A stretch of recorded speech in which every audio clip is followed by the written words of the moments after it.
নমস্কার বন্ধুরা, বাংলাদেশের বাগেরহাট জেলার ছোট্ট একটা গ্রাম থেকে আমি সুপ্রিয়া চলে আসলাম আরও একটা নতুন ভিডিও নিয়ে। কেমন আছো তোমরা সবাই? আশা করি যে যেখান থেকে আমার ভিডিও দেখছো সবাই খুব ভালো আছো। ঠাকুরের আশীর্বাদে আর তোমাদের ভালোবাসায় আমরাও কিন্তু বেশ ভালোই আছি। এখন বাজে সকাল প্রায় 11টার মতো। আমি আজকে এখন থেকে ভিডিওটা স্টার্ট করলাম আর তোমাদের সঙ্গে নিয়েই।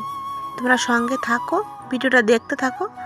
সারাদিন কি করি না করি তোমাদের সঙ্গে সব কিছু শেয়ার করব। আশা করি ভিডিওটা তোমাদের একটু হলেও ভালো লাগবে। আর তোমাদের কাছে অনুরোধ রইল ভিডিওটা স্কিপ না করে সম্পূর্ণ দেখার। আর যে বন্ধুরা এখনও আমার চ্যানেলটি সাবস্ক্রাইব করোনি, প্লিজ বন্ধু সাবস্ক্রাইব করে দিও। আর ভিডিওটা যদি কোথাও একটু জায়গা তোমাদের ভালো লেগে যায়, প্লিজ একটা লাইক করে দিও। প্রতিদিনের মতো আজকেও কিন্তু সকাল 5:30টায় ঘুম থেকে উঠেছি। এখন 5:30 মানে কিন্তু অনেক ভোর, প্রচুর ঠান্ডা লাগে। তারপর দেখো এদিক ওদিক করতে করতে আমি আরও 10 মিনিট বিছানায় কাটিয়ে দিলাম। তারপর উঠে পড়লাম আর সকালে বাসি কাজকর্ম সব কিছু সেরে রান্না করে স্নান করে নিয়েছি। আর এই যে দেখো এখন তোমাদের সামনে এসে একটু কথা বলছি। আর এই যে দেখো সব জামা কাপড়গুলো এই যে মেলে দিলাম। আর রাস্তায়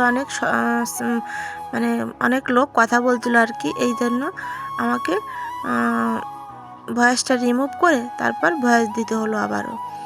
চলো তাহলে কি রান্না করেছি দেখে নাও। সকালবেলা সবার কিন্তু খাওয়া দাওয়া হয়েও গেছে। এই যে দেখো মসুর ডাল করেছি, 5 ফোড়নে দিয়ে পেঁয়াজ দিয়ে। আর রাতের অনেকটা দুধ বেঁচে গিয়েছিল।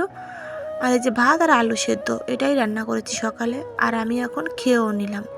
তারপর সারাদিনে আর কিছুই ভিডিও করিনি, চলে আসলাম একদম সন্ধ্যাবেলা কি রান্না করব তার জোগাড়ই হচ্ছে। দেখো আমার একটা কাকা শ্বশুরের বাড়ি থেকে নিয়ে আসলাম লাউ পাতা এনে দেখো এখন ট্যাংরা মাছ ব্লেন্ডারে কিন্তু আমি গোটা জিরা ধনে আর গরম মশলা আর অল্প একটু কালো সরিষা পেস্ট করে নিয়েছি। ও হ্যাঁ, সঙ্গে কাঁচা লঙ্কা আর শুকনো লঙ্কাও কিন্তু দিয়ে দিয়েছি। তারপর ভালো করে কাঁচা সরিষার তেল দিয়ে মাছটাকে মাখিয়ে তারপর লাউ পাতায় সুতো দিয়ে সুন্দর করে বেঁধে নিয়েছি, যাতে মশলাটা পাতা থেকে বেরিয়ে না যায়। তারপর দেখো আমি ভাতের ভিতর দিয়েও দিলাম। এটাকে তো আমরা লাউ পাতায় মাছ সেদ্ধ বলি, জানি না আর কে কি বলে, কিন্তু আমরা এটাকে লাউ পাতায় মাছ সেদ্ধ বলি। তারপর আর দুধটা আমি কিন্তু জাল করে নিয়েছি চুলায়। তারপর দেখো গ্যাসটাও একটু মুছে নিচ্ছি। আর আজকে সারাদিনে কোনো ভিডিও করিনি, কারণ আজকে আমি বন্ধুদের সঙ্গে ভাবলাম শেয়ার করব আমি রাতে যে কাজগুলো করে থাকি প্রতিদিন রাতে, সেই কাজগুলোই আজকে তোমাদের সঙ্গে শেয়ার করব। এই কারণ রাত্রে তো তেমন একটা ভিডিও করা হয় না। আর আমার কিন্তু ঘরে তেমন একটা আলোর ব্যবস্থাও নেই ভিডিও করার মতো। তারপর দেখো এই যেটুকু আলো আছে কারেন্টের, দুটো বাল্ব লাগানো রান্নাঘরে, দুটো বাল্বই জ্বালিয়ে নিলাম। রাত্রে তেমন একটা ভিডিও আমি করি না, কারণ অন্ধকার লাগে, এই কারণে দুটো বাল্ব জ্বালিয়ে নিয়ে আর ফোনের ফ্ল্যাশ জ্বালিয়েই কিন্তু ভিডিওটা করছি আমি। আর রাতের রান্না কিন্তু শুধু মাছ সেদ্ধ আর দুধ দিয়েই সবাই খেয়ে নেবে, কারণ মাছ সেদ্ধটা এতটাই টেস্টি হয়। আর আমার বাড়ির সবাই কিন্তু এটা খুব পছন্দও করে, এই কারণে আর কিছুই লাগবে না। আর সঙ্গে দুধ তো আছেই। আর এখন দেখো একটা ডিমের অমলেট করছি, কারণ ছেলেকে টিউশনি পড়াতে এসেছে। তোমরা তো জানো যে বড় ছেলেকে আমার সন্ধ্যাবেলায় টিউশনি পড়াতে আসে। আর আজকে কোনো বিস্কুট ছিল না ঘরে, মুড়ি ছিল, কিন্তু ভাবলাম আজকে শুধু মুড়ি কি করে দেয় খেতে বলো, তাই স্যারকে একটা ডিমের অমলেট করে তারপর চা করে দেব। ছেলেকে বললাম বাবা তোমাকে একটা দেবো ডিমের অমলেট, বললো যে না। তারপর দুধ চা হলে ওর আর কিছুই লাগে না, এতটাই পছন্দ করে দুধ আর কি। রাতেই তুমি দুধ দিয়ে রান্না করবে, সেটাই ও সুন্দরভাবে খেয়ে নেবে। আমার বড় ছেলেটা কিন্তু এমনই। আর তোমরা তো জানো যে আমাদের বাড়ি সবসময় দুধ থাকে, সবাই খুব দুধটা খেতে পছন্দও করে। আর এই যে দেখো তোমাদের দাদাভাইও কিন্তু বাড়ি চলে এসেছে, ও বলছে যে আমাকেও একটু চা করে দিও, তাই বেশি করেই চা করে নিলাম।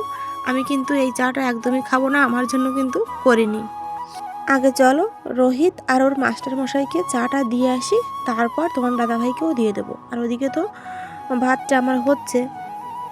আর কি জানো বন্ধুরা, প্রতিদিন রাতে যদি এভাবেই রান্নাঘরটা পরিষ্কার পরিচ্ছন্ন করে রাখা যায়, তাহলে কিন্তু সকালে ঘুম থেকে উঠেই মনটা কিন্তু একদমই ফ্রেশ লাগে। কারণ ঘুম থেকে উঠেই তো আমাদের গৃহিণীদের আগে রান্নাঘরেই আসতে হয়, বলো? সকালবেলা ঘুম থেকে উঠে রান্নাঘরে এসে যদি দেখি যে আমার রান্নাঘরটা পরিষ্কার পরিচ্ছন্ন, চারিদিকে টিপটপ থাকে, তাহলে খুব ভালো লাগে। আমার তো খুব ভালো লাগে, আর আমি প্রতিদিন কিন্তু এই কাজটা করেও থাকি। ওদেরকে চা দিয়ে তারপর দেখো আমি চলে আসলাম কলপাড়ে। চা কিন্তু সবাই খেয়েও নিয়েছে, অনেকগুলো কাপ বেরোলো আর কি। তারপর মাছ মশলা দিয়ে মাছ মাখিয়ে যে গামলাটা আমি রেখেছিলাম সেই গামলাটা, তারপর রাইস কুকারের বাটি, অনেক কিছু, ব্লেন্ডারের বাটি, সব কিছু নিয়ে চলে আসলাম কলপাড়ে ধোয়ার জন্য। আর ওদিকে রাইস কুকারে তো ভাত আমার হচ্ছে, কারণ রাইস কুকারে ভাত বসালে তো কাছে বসে থাকা লাগে না, চুলোয় যেমন বসে থাকতে হয়, তাই না? তাহলে আমি বসে থেকে কি করব? এদিকে আমার কাজগুলো কমপ্লিট করে নিই, আর এদিকে কিন্তু রোহান ওর বাবার কাছে পড়তে বসেছে, আর রোহিতকে তো টিউশনি পড়িয়ে চলেও গেছে। তারপর দেখো আমি বাসনগুলো সব মেজে ধুয়ে নিলাম। আবারও কিন্তু বাসন আমার মাজা রয়েছে, কারণ রাতে খাওয়া দাওয়ার পরে একটু বাসন কিন্তু আমি প্রতিদিন মেজে রাখি। আর যেদিন আমি মেজে রাখতে না পারি, কারণ তোমরা তো জানো যে আমার ছোট একটা বাবু আছে, দুটো একটা দিন কিন্তু ও কান্নাকাটি শুরু করে দেয় ঘুমানোর জন্য, সেদিন কিন্তু আমি আর বাসন ধুতে পারি না। সেদিন কি করি জানো? বাসনের এঁঠোগুলো পরিষ্কার করে এঁঠোগুলো বাইরে ফেলে দিয়ে তারপর আমি বাসনগুলো সুন্দর করে গুছিয়ে রেখে দিই। তারপর দেখো এদিকে ছেলে তো পরীক্ষা চলছে, তোমরা জানো, তাই দেখো স্কুল থেকে যখন বাড়ি এসেছিল তখন কিন্তু আমি ভুলে গেছি ওর স্কুল ড্রেসের জামাটা ধুয়ে দিতে। প্রতিদিন কিন্তু ওর স্কুল ড্রেসের জামা প্যান্টটা আমি ধুয়ে দিই, আজকে আমি ভুলে গেছি। তাই ভাবলাম রাতে এখনই ধুয়ে মেলে দিয়ে রাখি, ও তো 1টার দিকে পরীক্ষা দিতে যাবে পরদিন সকালবেলা, ততক্ষণে কিন্তু জামাটা শুকিয়েও যাবে। আর একটা ন্যাকড়া যেটা দিয়ে আমি এইমাত্র গ্যাসের চুলোটা মুছলাম, সেটাও কিন্তু আমি ধুয়ে নিলাম। এই ন্যাকড়াগুলোও কিন্তু রান্নাঘরে যেগুলো আমি ব্যবহার করি প্রতিদিন আমি সঙ্গে সঙ্গে ধুয়ে রাখি, তাহলে কিন্তু নোংরাটা একটু কম হয়। তারপর দেখো এই যে বাইরে দিয়ে দিলাম, রাতে যখন ঘুমাতে যাব তখন তুলে রেখে তারপর ঘুমাতে যাব, তুলে রেখে বলতে ঘরে মেলে দেবো আর কি রাতে। তারপর আমি হাত মুখ একটু ফেস ওয়াশ দিয়ে ধুয়ে নিলাম। আমি কিন্তু যতদিন গরম ছিল ততদিন কিন্তু সন্ধ্যাবেলায় সব কাজকর্ম কমপ্লিট করার পর আরও একবার স্নান করে নিতাম। আর এখন তো ঠান্ডা পড়ে গেছে, তাই ওই হাত মুখ ধোয়া অবধি রাখি, স্নানটা এখন আর করি না, নইলে তো ঠান্ডা লেগে যাবে, বলো? তারপর দেখো ঘরে এসে কিন্তু আমি সবাইকে খেতেও দিয়ে দিয়েছি, সবার খাওয়া দাওয়া কমপ্লিট। খাওয়ার সময় কারেন্টটা ছিল না, এই কারণে তোমাদের সঙ্গে আর শেয়ার করতে পারিনি।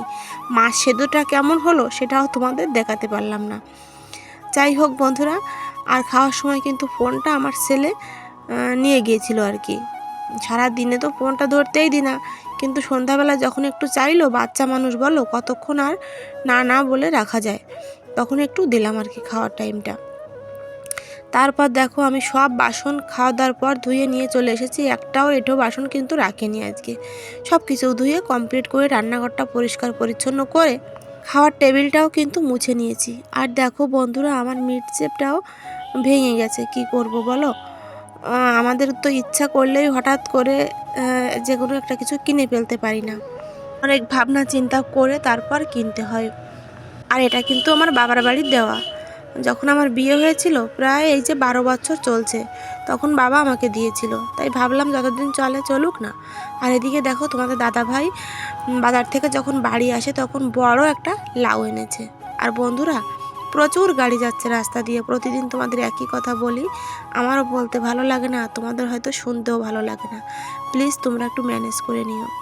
এখন এই রান্নাঘরটা এই সাইডটাও একটু গুছিয়ে রাখবো, তার আগে ঝগে এক ঝগ জল ঢেলে নিয়ে আমি বড় ঘরে রেখে আসবো, শোয়ার ঘরে আর কি।